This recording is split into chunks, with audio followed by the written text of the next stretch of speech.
Events have shocked me ever since. I tell you now and hope that you can find a solution as to why or how this happened. What would you have done in my situation? It all started September 6, 2010. My little darling was out back playing with her friends, while I typed up my business report for the month. I was the only person taking care of her since her mom disappeared about a year ago. She ran up to me saying, "Daddy, Daddy," tears rushing down her face.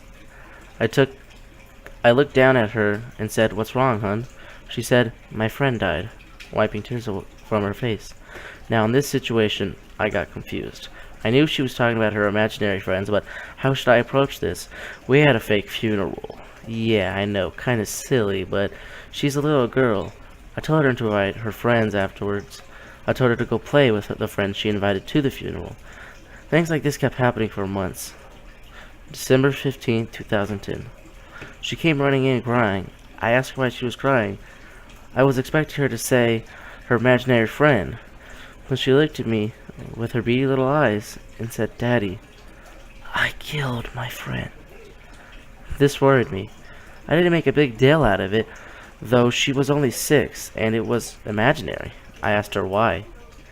She said the worst thing I could imagine. She said, "Because I was hungry, Daddy," she said, giggling.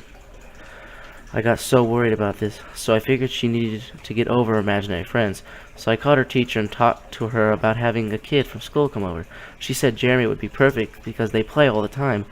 So I talked to her and set everything up. December 23rd, 2010. Jeremy and Mary, my little girl, have been hanging out. She has stopped talking about her imaginary friends, which gives me a breath of fresh air. December 26th. The day after Christmas, me and Jamie were playing outside with her new toys I got her for Christmas. I heard Jeremy scream, so I dashed out back. I asked Mary where he was, and she said he was hiding, so I went back inside. Then Mary ran up to me and said, "Thanks, Dad." "What for?" I asked. She said, "Human friends taste way better." I froze, not sure what to say. I said calmly and slowly, "Where's Jeremy?" She replied, laughing, "He's dead, silly." I got so mad I started yelling, "Mary, where is he?" She replied, "But I already told you, he's dead."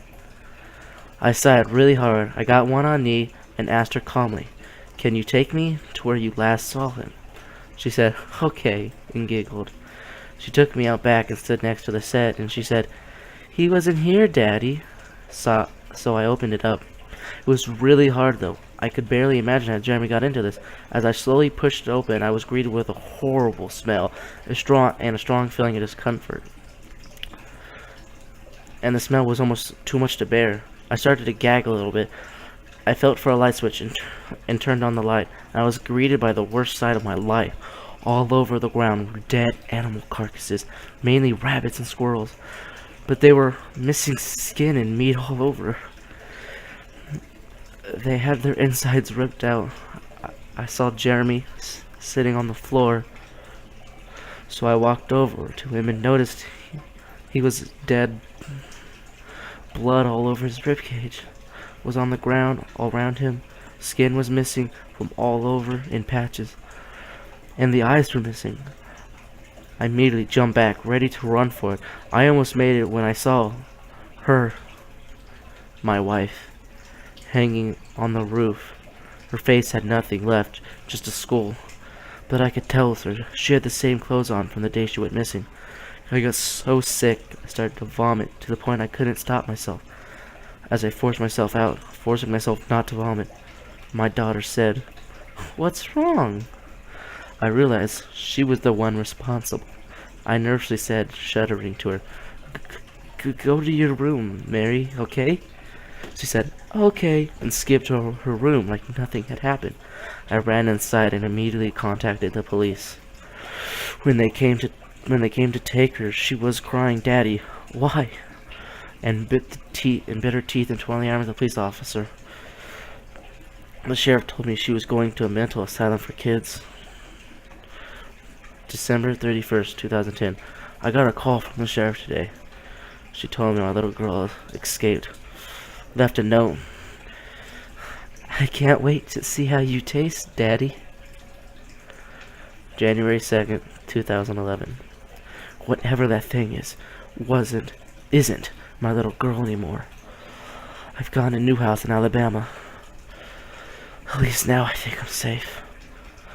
Although, every time I look in my shed, I see her beady little eyes.